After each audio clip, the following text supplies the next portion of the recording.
Comment dites-vous l'éveil? L'éveil, si tant est que nous devions l'exprimer, apparaît non pas parce que moi, je le décide. Ce qu'il révèle est de toute façon là, neutre et immuable en toutes circonstances. Le moi, le je, l'ego, au cours de notre enfance prend le pouvoir. En tout cas, il en est illusoirement convaincu.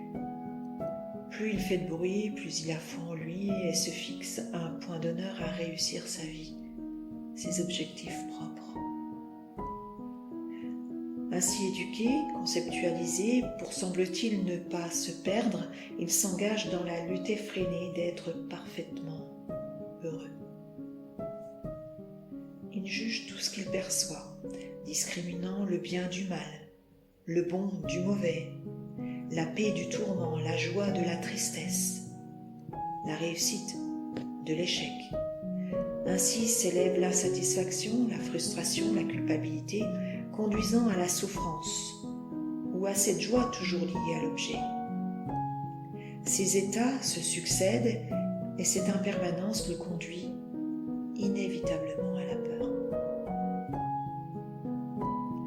Totalement saoulé par la croyance d'être ce qu'il voit, pense, ressent, le « moi-je » s'est alors épris de concepts lui permettant d'aboutir, de protéger et de contrôler sa propre vie, dont le seul objectif est d'étancher sa soif de désir. Le personnage est né.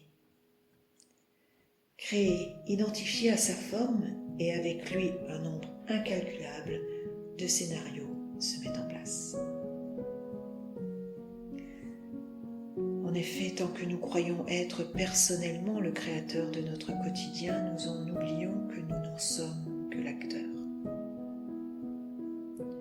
De ce mensonge naît un manque d'authenticité car nous cherchons à sauver, à rendre meilleur, à rendre parfait. Nous affirmons, jugeons, luttons, nous nous battons pour une existence meilleure. Mais alors pour qui?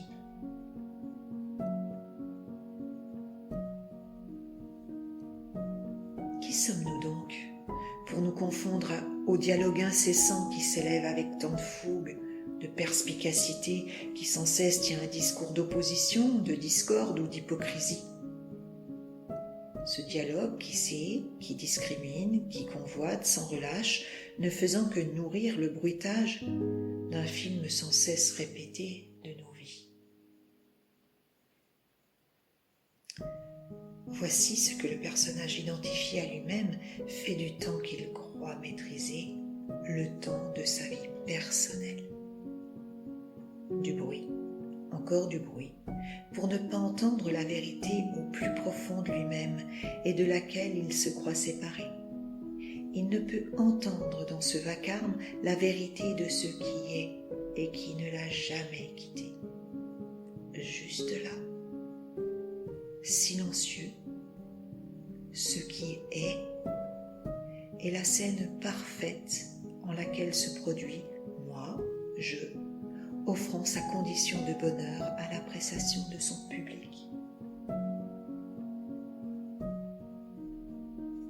Fatigué, c'est alors qu'il part en quête de la méthode permettant d'appréhender une vie intérieure qu'il sait conduire à une vie stable et heureuse.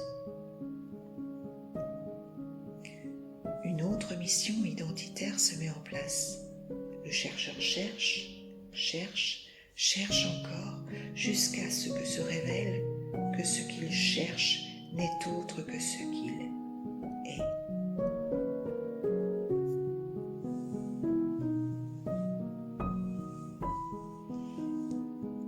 Investiguer le jeu est une pratique importante dans ce cheminement vers la reconnaissance de soi.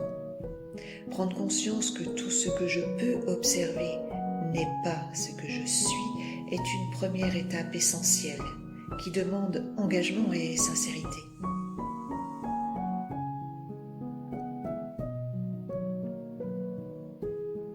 La méditation formelle peut être un vecteur de cette pratique, mais ne se substitue aucunement à l'attention et à la vigilance portée au vécu de notre quotidien.